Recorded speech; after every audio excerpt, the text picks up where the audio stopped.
Hello friends, मैं रंजना और आज हम लोग बात करने वाले हैं कुछ ऐसी टर्मिनोलॉजी के बारे में जो रिलेटेड है किससे, न्यूनेट से। मतलब कि जो नवजात शिशु होते हैं उनसे संबंधित ये टर्मिनोलॉजी है। बहुत बार इसमें बच्चे कन्फ्यूजन क्रिएट करने लगते हैं, उनको समझ में नहीं आता कि जैसे यहाँ पे मैंने लिख रखा है कि न्यूनेटल चाइल्ड हम कितने टाइम ड्यूरेशन के बच्चे को कहते हैं, कब बोलते हैं। अगर न्यूनेटल चाइल्ड पूछ रहा है या फिर न्यूनेटल पीरियड पूछ रहा है तो एक ही बात है। अब यहाँ पे ये पूछता है कि जैसे बच्चे के जन्म से कितने दिन का जो टाइम ड्यूरेशन होता है उसको हम न्यूनेटल चाइल्ड बोलेंगे। कब हम उसको अर्ली न्यूनेटल चाइल्ड बोलेंगे, कब हम उसको लेट न्यूनेटल चाइल्ड बोलेंगे। वहीं पे जो टर्म बेबी होता है वो कितने दिन का होता है, और अगर प्री टर्म बेबी है तो वो कितने दिन का होता है, अगर पोस्ट टर्म बेबी है तो वो कितने दिन का होता है। तो यहाँ पे जितने भी टर्मिनोलॉजी हैं ये सब किससे रिलेटेड है, जो न्यू बॉर्न बेबी होता है, मतलब कि जो न्यूनेट्स होता है उससे संबंधित है। और इसमें जब हम एग्जाम में बैठते हैं तो इन सब से क्वेश्चन आते ही आते हैं और बहुत बार इसमें हम गलतियाँ कर बैठते हैं। और एक छोटी सी गलती हमारे जो मार्क्स होते हैं उनको कट करने के लिए काफ़ी होती है, हमारे सिलेक्शन को रोकने के लिए काफ़ी होती है। तो आज की वीडियो से आपकी जो तैयारी है वो बहुत ही अच्छी हो जाएगी। इस वीडियो को लास्ट तक देखिएगा, वीडियो पसंद आए तो उसको लाइक जरूर करिएगा, चैनल पे नए हैं तो चैनल को सब्सक्राइब करना नहीं भूलिएगा। तो इसको हम बिल्कुल क्लियरली समझेंगे ताकि आपके जो भी ये टर्मिनोलॉजी है आपको बिल्कुल क्लियर हो जाएंगी, और आप इसकी एक अच्छी सी नोट्स भी बना लीजिएगा ताकि आपको बाद में फिर ये भूले ना, और इसको आप हमेशा दोहराते रहिएगा ताकि आपको भूले ना, दिमाग में बिल्कुल बैठा लीजिएगा।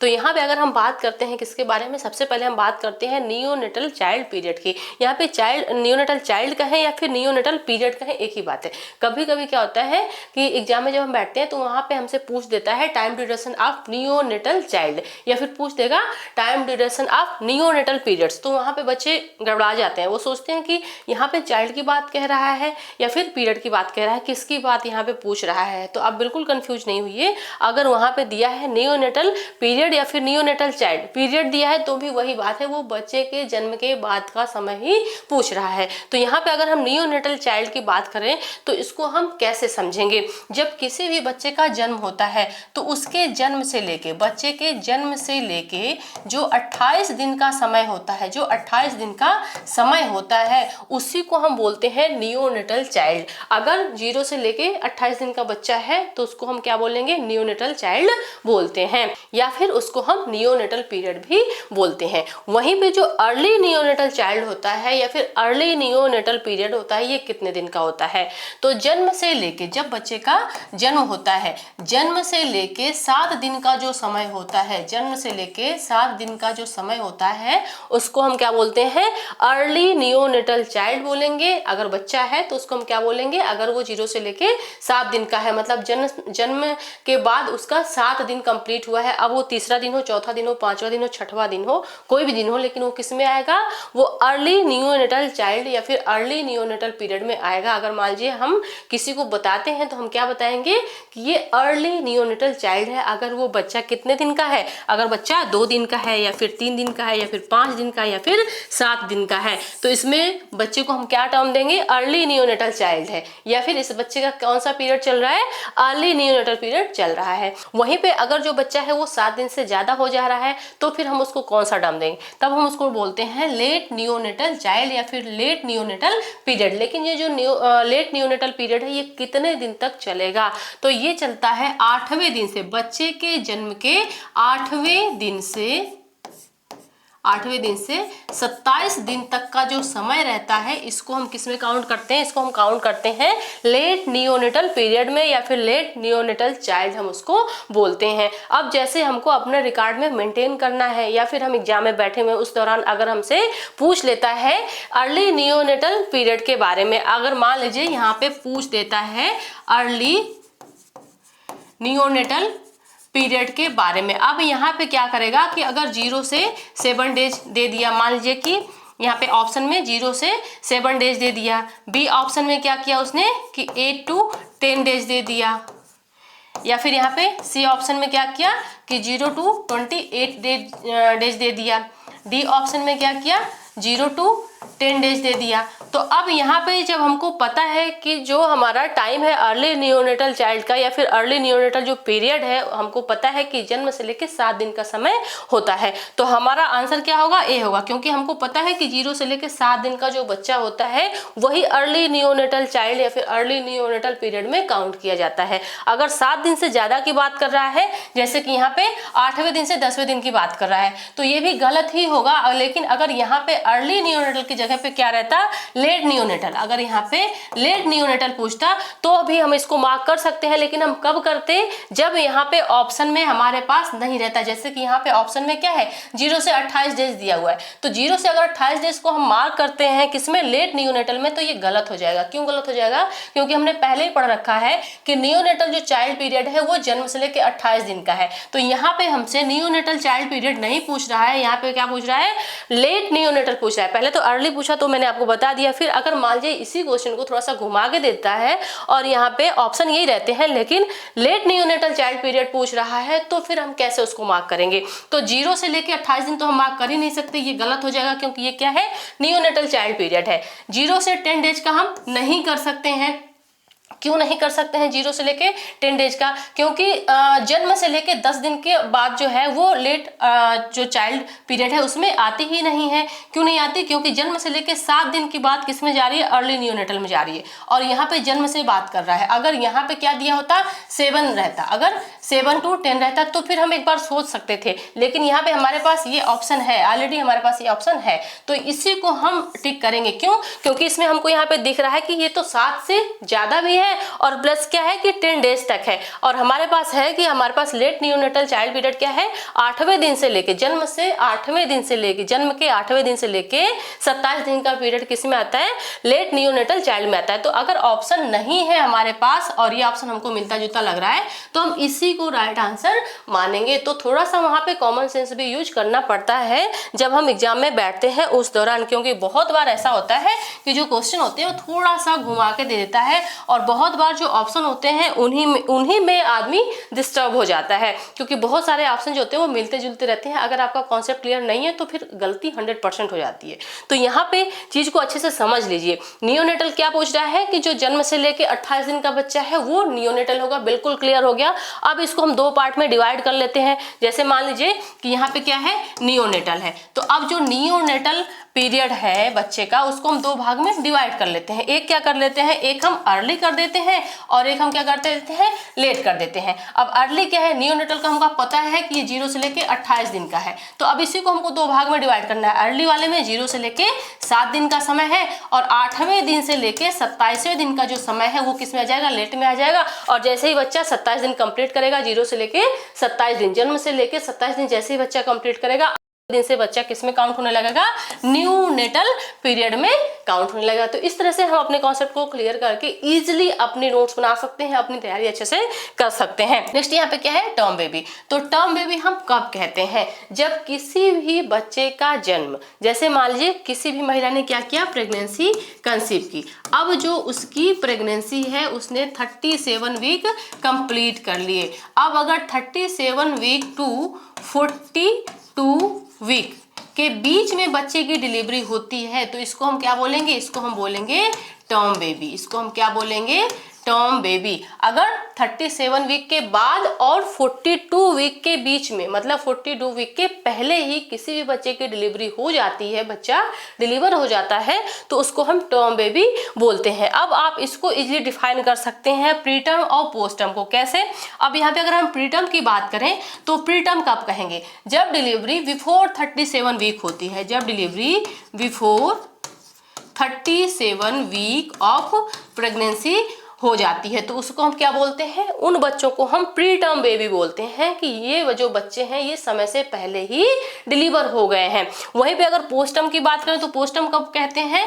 जब बच्चा आफ्टर 42 वीक डिलीवर होता है, मतलब 42 सप्ताह के बाद जन्म लेता है, तो उसको हम क्या बोलते हैं? पोस्टर्म बोलते हैं। तो ये भी कॉन्सेप्ट हमारा बिल्कुल क्लियर है। अगर यहाँ पे हम टर्म की बात करते हैं तो टर्म जैसे मैंने बताया ही आपको कि टर्म कितना होगा? 37 वीक से लेके 37 वीक से लेके 2 वीक के बीच में होगा। यहाँ पे हम बिटवीन वर्ड लगा लेते हैं, बिटवीन 37 वीक टू 42 वीक। अब यहाँ पे अगर 37 वीक से पहले ही आ जा रहा है तो किस में आएगा, प्रीटर्म में आ जाएगा, और अगर 42 के बाद आ रहा है तो किस में आ जाएगा, ये पोस्टर्म में आ जाएगा। बस बिल्कुल क्लियर है, ज़्यादा इसमें रट्टा मारने की जरूरत नहीं है, बस थोड़ा सा समझने की जरूरत है। अगर आपने थोड़ा सा दिमाग लगा लिया तो फिर आपको इजिली चीज़ें याद हो जाएंगी और लाइफ टाइम कभी नहीं भूलेंगी। जैसे कि यहाँ पे हम बात कर रहे हैं, टर्म बेबी समझ में आ गया, प्रीटर्म भी समझ में आ गया और पोस्टर्म भी समझ में आ गया। अब यहाँ पे आप एक चीज और समझ सकते हैं, कैसे समझ सकते हैं, यहाँ पे जैसे दिया है टर्म बेबी, अगर यहाँ पे हम बात करते किसकी, टर्म लेबर की, अगर हम टर्म लेबर की बात करते तो अब जो टर्म लेबर का टाइम ड्यूरेशन होता है वो भी यही होता है। अगर इस बीच में किसी भी महिला की डिलीवरी होती है तो उसको हम क्या बोलते हैं, टर्म लेबर बोलते हैं, मतलब कि सही समय पर डिलीवरी हो रही है, उस दौरान जो बच्चा होता है वो सर्वाइव कर जाता है, सब कुछ ठीक ठाक रहता है। वहीं पे प्रीटर्म हम कब बोलेंगे, अगर 37 वीक से पहले, बिफोर 37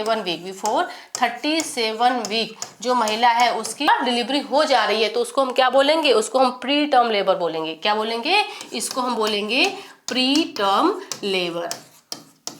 वहीं पे अगर किसी महिला की जो डिलीवरी है वो 42 सप्ताह के बाद हो रही है, 42 वीक के बाद हो रही है, तो इसको हम क्या बोलेंगे, अगर मान लीजिए आफ्टर 42 वीक के बाद किसी भी महिला की डिलीवरी हो रही है तो इसको हम बोलेंगे पोस्ट टर्म लेबर। इसको हम क्या बोलेंगे, पोस्ट टर्म लेबर। तो यहाँ पे एक और टर्मोलॉजी है जो हमने कंप्लीट कर ली, 3 चीजें जो हमने इसमें एक्स्ट्रा पढ़ ली। जैसे टर्म बेबी है तो वहाँ पे टर्म लेबर का भी यही टाइम ड्यूरेशन रहता है, अगर प्री टर्म बेबी है तो जो प्री टर्म लेबर होता है उसका भी यही टाइम ड्यूरेशन होता है, बिफोर 37 वीक।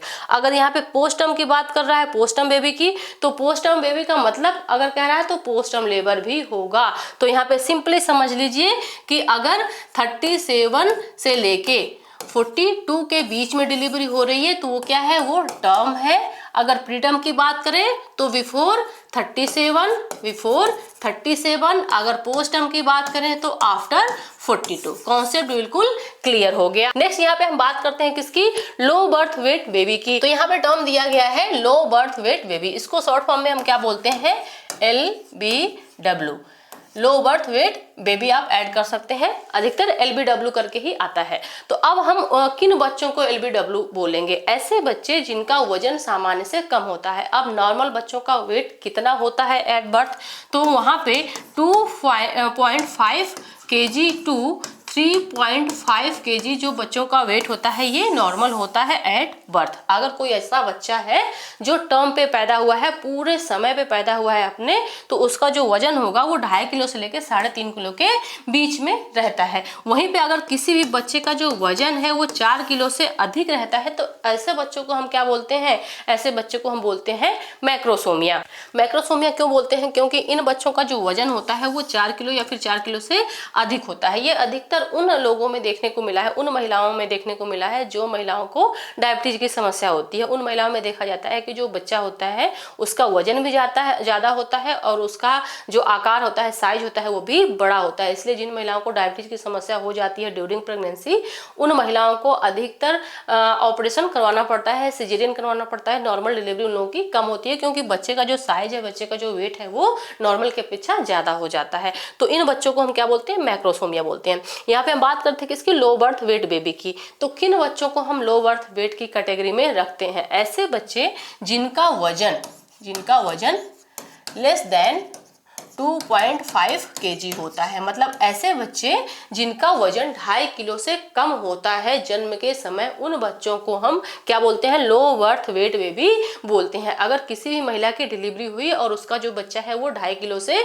कम है तो फिर उसकी फाइल में लिख दिया जाता है लो बर्थ वेट बेबी और आगे उस बच्चे का वजन लिखा रहता है। तो वो जो वजन होगा बच्चे का वो 2.5 किलो से कम रहता है, तभी उसको लो बर्थ वेट में रखा जाता है। नेक्स्ट यहाँ क्या दिया है, very low birth weight baby. अब यहाँ पे कितना वजन रहेगा, अगर कोई भी बच्चा है जन्म के समय उसका जो वजन है वो लेस देन 1.5 kg है, मतलब 1.5 किलो से भी अगर बच्चा कम है तो उसको किस में रखा जाएगा, very low birth weight baby में रखा जाएगा। 2.5 किलो से कम है तो किस में रखेंगे, लो बर्थ वेट बेबी में रखेंगे। अगर वहीं पे 1.5 किलो से कम है तो very low birth weight baby में रखेंगे। अगर उससे भी कम है, कितना कम है, less than less than 1 kg। अगर 1 किलो से भी कम है तो हम किस में रखेंगे? Extreme low birth weight baby में रखेंगे। शॉर्ट फॉर्म में इसको जो very low birth weight baby है इसको हम VLBW बोलते हैं। और यहीं पे इसको क्या बोलते हैं? इसको बोलते हैं ELBW। तो इसको भी आप याद कर लीजिएगा, क्योंकि कभी कभी क्या होता है कि ये जो शॉर्ट फॉर्म दिया हुआ है इसी का फुल फॉर्म पूछ लेता है। जैसे क्या हुआ कि LBW दे दिया, LBW दे दिया, और उसके बाद क्या होगा कि यहाँ पे 4 ऑप्शन दे देगा, और ये जो ऑप्शन होंगे ये इसी से मिलते जुलते रहेंगे, और फिर आपको इसका राइट आंसर चुनना रहेगा। तो अगर आपने ये पढ़ रखा है, आपने समझ रखा है, अपने दिमाग में बैठा रखा है, तो फिर गलती नहीं होगी, आप इजिली इसको आंसर कर पाएंगे और अपने जो मार्क्स हैं उनको गेन कर पाएंगे। अब यहाँ पे नेक्स्ट टर्म हमारे पास क्या है? Still born baby. अब यहाँ पे स्टिल बॉर्न बेबी हम कब कहेंगे? अब इसमें बहुत सारे बच्चे कंफ्यूज हो जाते हैं। कहीं कहीं दिया रहता है स्टिल बर्थ बेबी, या फिर कहीं दिया रहता है स्टिल बॉर्न बेबी। तो एक ही बात है, बर्थ की बात करें या फिर बॉर्न की बात करें, एक ही बात है। वर्ड इसमें जुड़ा हुआ है स्टिल। इसका मतलब कि जो भी बच्चा जन्म लेगा वो मृत बच्चा ही जन्म लेता है। अब इसमें भी 2 चीजें होती हैं, एक होता है अर्ली स्टिल बॉर्न बेबी या फिर अर्ली स्टिल बर्थ बेबी, और एक होता है लेट स्टिल बर्थ बेबी। तो इसको हम कैसे समझेंगे? सबसे पहले हम स्टिल बॉर्न बेबी को समझ लेते हैं, तो फिर 2 भाग में हम उसको डिवाइड करके इजीली समझ जाएंगे। तो जब किसी भी महिला की जो प्रेगनेंसी होती है वो 37 वीक कंप्लीट कर लेती है। 37 वीक मतलब कि आफ्टर 37 वीक ऑफ प्रेगनेंसी अगर कोई भी जो बच्चा है वो मृत जन्म लेता है तो हम उसको क्या बोलते हैं? स्टिल बॉर्न बेबी बोलते हैं। अब जैसे कोई महिला आई और उसका डिलीवरी हुआ और उसने अपने प्रेगनेंसी के 37 वीक कंप्लीट कर लिए, मान के चलिए कि वो 38 सप्ताह पे आई या फिर 39 सप्ताह पे आई या फिर 40 सप्ताह पे आई, लेकिन जो उसका बच्चा है वो मरा हुआ जन्म लिया, तो उसको हम क्या बोलेंगे? उसको हम बोलेंगे स्टिल बॉर्न बेबी या फिर स्टिल बर्थ बेबी। समझ में आ गया? नेक्स्ट यहाँ पे हम बात करते हैं, इसी में 2 टर्म है। एक क्या है? एक है अर्ली स्टिल बर्थ या फिर अर्ली स्टिल बॉर्न बेबी, तो अर्ली स्टिल बर्थ, और दूसरा क्या है? Late still birth. तो इसको हम कैसे समझेंगे? अगर मान लीजिए पूछ दिया अर्ली स्टिल बर्थ। अब स्टिल बर्थ तो आपको पता है कि अगर 37 वीक के बाद जो महिला है उसकी जो डिलीवरी है वो हो रही है और बच्चा जो है वो मरा हुआ जन्म ले रहा है, तो हम उसको स्टिल बर्थ बोलेंगे। लेकिन अगर अर्ली स्टिल बर्थ बोल दिया तो फिर आप क्या करेंगे? तो यहाँ पे होगा loss of a foetus between after 20 week to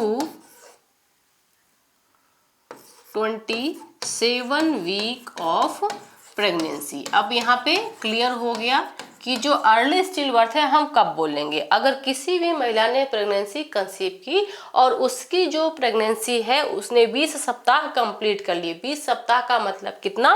5 महीना। कितना? 5 महीना। क्योंकि हम जानते हैं कि जब प्रेगनेंसी होती है तो जो गर्भावस्था का टाइम ड्यूरेशन होता है उसको हम कैसे काउंट करते हैं? हम उसमें समझते हैं कि 4 सप्ताह बराबर कितना होता है? 1 महीना होता है।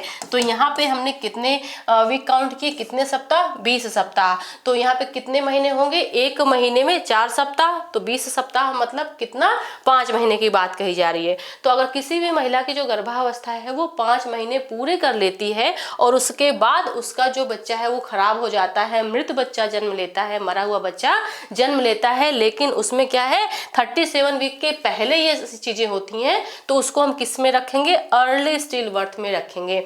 अगर वहीं पे 37 के बाद होता है वो आफ्टर 28 वीक टू 37 वीक के बीच में जन्म लेता है और वो बच्चा कैसा होता है? मरा हुआ बच्चा जन्म लेता है, तो उसको हम क्या बोलेंगे? लेट स्टिल बर्थ बोलते हैं। और यहाँ पे हमने देख लिया कि जो स्टिल बर्थ बेबी होता है या फिर स्टिल बॉर्न बेबी होता है उसमें क्या है? आफ्टर 37 वीक, गर्भावस्था के 37 वीक के बाद अगर मृत बच्चा जन्म लेता है तो उसको हम स्टिल बर्थ में रखते हैं। स्टिल बर्थ में 37 वीक क्यों कहा गया है? क्योंकि ये क्या है? ये टर्म प्रेगनेंसी है। टर्म प्रेगनेंसी हम कब बोलते हैं? जब 37 वीक्स टू 42 वीक के बीच में किसी भी महिला की डिलीवरी होती है तो उसको हम टर्म प्रेगनेंसी बोलते हैं। तो यहीं पे अगर टर्म में प्रेगनेंसी हो रही है मतलब कि 37 वीक के बाद डिलीवरी हो रही है, लेकिन बच्चा कैसा जन्म ले रहा है, मरा हुआ किसी भी वजह से, अब उसका वजह चाहे जो हो, तो इसको हम क्या बोलेंगे, स्टिल बॉर्न बेबी या फिर स्टिल बर्थ बेबी ही